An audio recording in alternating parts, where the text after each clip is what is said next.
नमस्कार, मैं जितेंद्र गुप्ता। आप देख रहे हैं स्टार सिटी न्यूज़। मैं इस वक्त मौजूद हूं वजीरपुर विधानसभा के निमड़ी वार्ड 74 नंबर में। हमारे साथ भारतीय जनता पार्टी से संजय कुमार ऊंटवाल जी से हम सीधी बात करेंगे। सर, पहला आपसे आपके बारे में मैं पहले नाम जान लेता हूँ। नमस्कार जितेंद्र जी, मैं संजय कुमार ऊंटवाल। और इंटरव्यू से पहले मैं सभी क्षेत्रवासियों को संजय ऊंटवाल की ओर से निमड़ी वार्ड 74 सभी को होली की हार्दिक शुभकामनाएं। ओके सर, आपका जो राजनीतिक जो सफ़र दौर शुरू हुआ जैसे कि भारतीय जनता पार्टी में, कब से जुड़ा हुआ आपका सर? मैं भाजपा में लगभग 30 वर्षों से मैं सक्रिय हूँ। ओके, और आप किस किस पद पे आप रह चुके हैं सर? मैं संघ का स्वयं सेवक रहा हूँ सबसे पहले। Okay sir. हाँ, और मेरी जो पृष्ठभूमि है वो संघ से जुड़ी हुई है। ओके। उसके बाद मैं विभिन्न पदों पे जैसे अपना विश्व हिंदू परिषद, बजरंग दल, उसके बाद भाजपा में अनेक पदों पे मैंने कार्य किया है। Okay okay. और आज की डेट में सामाजिक कार्य करते हुए जी सर। जो हमारे यहाँ पे मंदिर निर्माण समिति है उसका मैं प्रेजेंट हूँ। Okay okay. और इसके अलावा और किन किन संस्थाओं से आप जुड़े हुए सर? इसके अलावा मैं इससे पहले मतलब तो पास्ट कहूँगा, जो थाना लेवल कमेटी थी उसका मैं मेंबर था। उससे पहले हमारे यहाँ पे 2 वाल्मीकि जन्मोत्सव समिति निकलती है, हर साल का जो चुनाव होता है। तो मैं 2003 के लगभग में 2003 में वाल्मीकि जन्मोत्सव समिति का मैं अध्यक्ष था। उसके बाद मैं चेयरमैन, संचालक, संरक्षक, हमेशा ही हर साल किसी न किसी पद पे अपने वाल्मीकि समाज के साथ अपने जय कॉलोनी वार्ड 74 के जितने भी अपने साथी हैं और जनता के सुख दुख का साथी ही रहा हूँ। और मैंने ख्याल में सभी मेरे काम से परिचित हैं। अच्छा, ये संजय जी जान लेता हूँ, अब जैसे 5 स्टेटों का आपने चुनाव देखा है जिसमें 4 सीटों पे जो भाजपा ने जो जीत हासिल की है, इस पे आप अपनी पूरी टीम को पहले क्या संदेश देना चाहेंगे? मैं अपनी टीम को अपनी ओर से यही कहना चाहता हूँ कि कैंडिडेट कोई भी हो, बिल्कुल, नेता कोई भी हो, और पार्टी के 11 करोड़ से अधिक सदस्य हैं, और लगभग आज की डेट में मेरे ख्याल में 90% राज्यों में हमारी बीजेपी की सरकार है। बिल्कुल सर, 90%। तो आने वाले टाइम के अंदर भी हम ये ना सोचें कि अगर मुझे टिकट ना मिली तो मैं जितेंद्र जी काम ना करूँगा या भी मैं विरोध करूँगा। तो मेरा मानना ये है, विरोध ना करें। अगर आपकी पसंद का कोई भी नेता आए तो आप दिल से काम करते हो कि मैं तो जीतना चाहता हूँ, लेकिन अगर नहीं भी आता ना तो उसका ना पार्टी को डाउन ना करें। आप अपने थोड़ा सा निष्क्रिय हो जाए, लेकिन क्या भाई विरोध ना करें। पार्टी को ना विरोध, पार्टी की तो विचारधारा उसके साथ चले। अपना मत तो गया भाई, अपना वोट तो कम से पार्टी को दे दो। बाकी कैंडिडेट का भाग्य होता है कि उसके भाग्य में क्या है, जनता का सामना किसी विषय पे किया। कोई भी कैंडिडेट हो, मान लो भाई आज मैंने को 30 साल हो गए, जब मैं कहता हूँ मैं 30 साल हो गए, मैं हर एक को बोलता हूँ कि भाई अगर मेरे से कैपेबल कोई भी कैंडिडेट हो तो मैं उसका समर्थन करता हूँ। लेकिन आज मैं 30 साल से काम करते और आज कोई ये कह जी मेरे को चुनाव लड़ना और मैं यहाँ पे तो अभी मैं कभी पहले आया नहीं और मैं चुनाव लड़ूंगा जी, तो उसका तो फिर मतलब कोई जनता में जनाधान ना हो तो चुनाव कैसे जीत पाएंगे हम। तो सर, वार्ड 74 के आज के क्या हालात है? यहाँ के निगम पार्षद जी का कैसा रोल रहा 5 साल का? निगम पार्षद जी के हालात अगर आप कहो तो मैं आपको ले चलता हूँ। मेरा पार्कों का, सड़कों का और सीवर लाइन का, और ऐसा अवैध कब्जे जिसे हम बोले अवैध कब्जे, और शराब के ठेके से बोलते हैं, शराब के ठेके।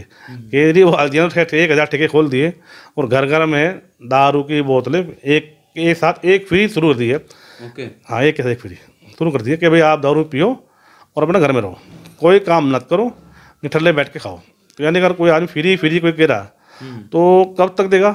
बिल्कुल। और काम मैं कब तक नहीं करूँगा?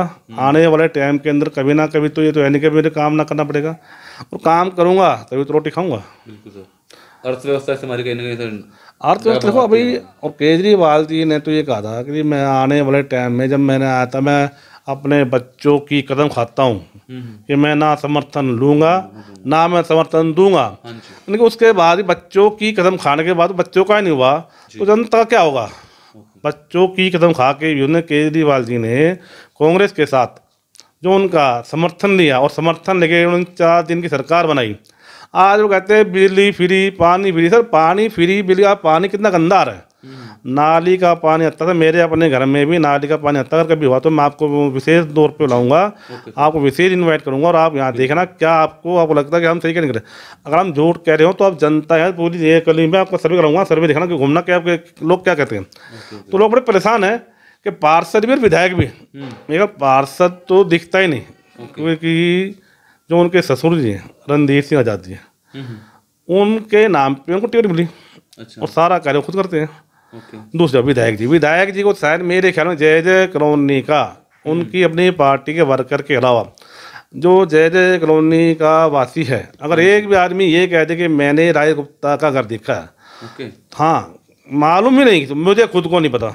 तो पार्षद विधायक कहीं ना कहीं अनदेखी कर रहे हैं। बिल्कुल अनदेखी नहीं, ये कह रहा कि दिल्ली की जो नरक है, अगर आप दिल्ली में घूमोगे तो वजीरपुर विधानसभा के अंदर नीमड़ी कॉलोनी सबसे बड़ा नरक की कॉलोनी हम कह सकते हैं। तो सर अब इस बार का क्या लगता है, 22 में चुनाव में तो क्या बदलाव देखा जाएगा इस बार? दिल्ली की सबसे पहले भाजपा जीतने जा रही है। भाजपा इतनी आ रही है? हाँ जी। मगर सर जो भी सीटों पे जो भी बदलाव जैसे हो रहे हैं अभी, जैसे भारतीय जनता पार्टी पे आरोप लग रहे हैं कि चुनाव को समय बढ़ाया जा रहा है। सर क्यों बढ़ाया जा रहा है, इसका क्या वजह है? मैं खुद वाल्मीकि समाज से हूँ और मेरे अपने वाल्मीकि भाइयों से मैंने खूब चर्चा की है। उनकी कहना ये है कि जी हमारे को सैलरी टाइम पे नहीं मिलती, हाँ, 4-4 महीने की सैलरी हमें नहीं मिलती। हम अपने बच्चों को क्या खिलाएंगे और हम बच्चे को क्या पढ़ाएंगे और हम क्या अपना आपको प्रोग्रेस करेंगे। बिल्कुल सर। हम काम करते हैं तो हमें मेहनत तो मिलना चाहिए। अब केजरीवाल जी कहते हैं मुझे मोदी जी पैसे नहीं दे रहे। हाँ बिल्कुल, लड़ाई होती तो है। ये तो राजनीति करते हैं ना, आप केजरीवाल जी राजनीति करते हैं। हमारे तीनों मेयर और हमारे निगम के कई नेताओं ने केजरीवाल जी के घर पे धरना भी दिया, उसके बाद भी केजरीवाल जी के कान पे कोई जू नहीं रहेंगी। 13,000 करोड़ रुपया MCD ने केजरीवाल सरकार से लेना है। अगर वो 13,000 करोड़ रुपये हमें दे देते हैं बीजेपी को जो MCD में है, तो सारा बकाया हो जाएगा। इसी कारण से नरेंद्र मोदी जी ने बीच बचाव करके कि भाई तीनों निगमों को एक किया जाए। जो सैलरी कभी कहते भी उनको मिल गई है, वेस्ट जो जोन है उनको सैलरी मिल गई है और हमें नहीं मिली। कभी जो ईस्ट दिल्ली है, नॉर्थ दिल्ली है, इनके जो कर्मचारी बेचारे इनको सैलरी टाइम पे नहीं मिल पाती है। तो जो हमारा वेस्ट जोन है वहाँ पे इनकम सोर्स ज़्यादा है, उनको जो सैलरी है टाइम पे मिलती है, उनके जो पेमेंट है हर चीज़ का उनको सोल्यूशन है। यहाँ के जो लोग हैं बड़े परेशान हैं, तो इसका सोल्यूशन क्या करा कि तीनों निगमों को एक करने की संभावना के तहत तो क्या व्यवस्था बदली? नहीं, एक साल पहले दिल्ली सरकार को लिख के दिया गया था कि भाई जो ये डिपार्टमेंट को सैलरी नहीं मिलती है, एक डिपार्टमेंट जोन में घाटा हो रहा है, एक में फ़ायदा हो रहा है, तो तीनों को मिला दिया जाए। क्योंकि दिल्ली सरकार थी शीला दीक्षित की, उन्होंने जब ये अलग अलग 272 बार की थी उन्हें जी, तो वो अगर हम दिल्ली सरकार में केजरीवाल जी हैं, अगर वो चाहते इस समस्या को ख़त्म करने के लिए बिल्कुल तो इस समस्या को ख़त्म कर सकते थे, लेकिन उन्होंने जानबूझ के MCD को बदनाम करने के लिए कि देखो मुझे मोदी जी पैसे नहीं दे रहे, मुझे मोदी जी पैसे, अभी मोदी जी सबको देते हैं भाई, तुम्हें क्यों नहीं देते भाई। और जिसमें कहते हैं दिल्ली के, केजरीवाल जी कहते हैं कि दिल्ली किसी के बाप की है, तुम्हें कहा दिल्ली का तेरे बाप की है जी, दिल्ली का केजरीवाल के बाप की है। जब तू 13,000 करोड़ रुपए लेके बैठा है MCD के और तू कहता मुझे पैसे नहीं दे रहे, तो भाई दे दे MCD को, देता क्यों? जब कोर्ट में केस फटकार भी लगती है, गाली सुनने को मिलती है, जनता की हाय लगती है, उसके बाद भी आपको समझ में नहीं आती है। तो ये कहना कि केजरीवाल जी का कि दिल्ली के किसी के बाप की है, तो उनको स्वयं पे आता कि दिल्ली का तेरा बाप की। फिर जो तुम एक चीज़ में कहना चाहूँगा, तुम 1 करोड़ रुपये देते हो अपनी वाहवाही लूटने के लिए, 1 करोड़ रुपये। यदि एक आदमी को किसी कारण से कोई मिस हैपनेस होती है किसी भी साथ, कोई भी किसी भी डिपार्टमेंट के अंदर, मेरा भी किसी भी डिपार्टमेंट करो, अब 1 करोड़ देते हो, यानी कि एक आदमी को आप संपन्न कर दिया, एक आदमी को आपने संपन्न कर दिया, यानी कि मेरी वाह मैंने 1 करोड़ रुपया दे दिया जी।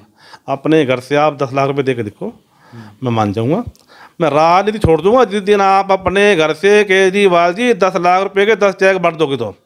अरे हमारा जनता का पैसा हमारे को तुम दे रहे हो और हमारी वाहवाही तुम लूट रहे हो, जी। दिल्ली के अंदर 500 स्कूल खोलने थे, एक भी स्कूल अगर आपने खोल रहा हो तो मैं चलता हूँ, मैं राजनीति से संन्यास ले लूंगा। मेरा 30 साल का मेरा अनुभव है। 25 कॉलेज आपने खोले थे, एक भी कॉलेज आपने खोला हो, एक भी फ्लाईओवर आपने बनाया हो।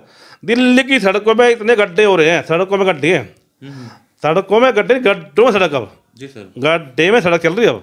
हाँ जी। और दिल्ली का विकास एकदम से खत्म हो गया, 7 साल के अंदर खत्म हो गया, खत्म, जिसे बोलते डैमेज।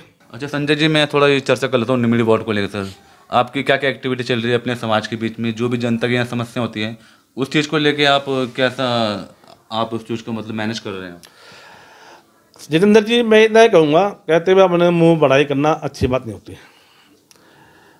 हमने जय जय कॉलोनी में ही पैदा हुए हैं और जय जय कॉलोनी को मैंने बहुत नज़दीक से देखा है।